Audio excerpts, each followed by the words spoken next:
at doing what they do. Whether that's consulting or systems integration or building IT tools. They're going to be better at that than we are, particularly for the Indian market.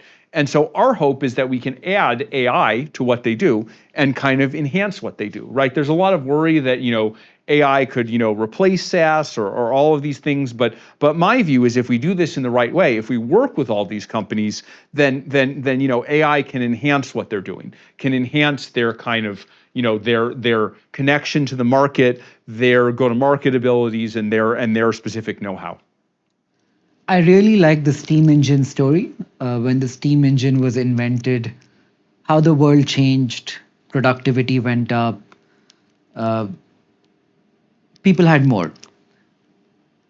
The thing I worry about is at the beginning of a change, you need a human to operate the steam engine. Then you have assembly lines and all of that. Eventually, the way the world is moving, the human becomes less and less relevant with time as these models get smarter. So if you here partner with the IT services companies today, and there is a use case for them, are they not much like the man behind the steam engine 10 years from now, where the relevance, if the tool works so simply that you don't need an operator, eventually what happens to the operator? So I think a few things are true all at once. One is that definitely the scope of automation of the agents is going to expand over time. Mm-hmm. That is definitely the case.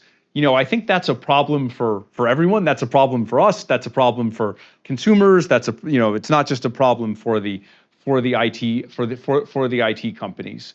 What I think will happen though is other moats will become more important.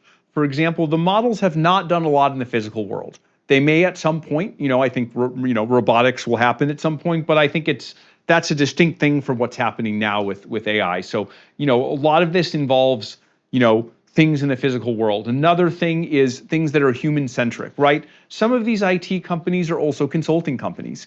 And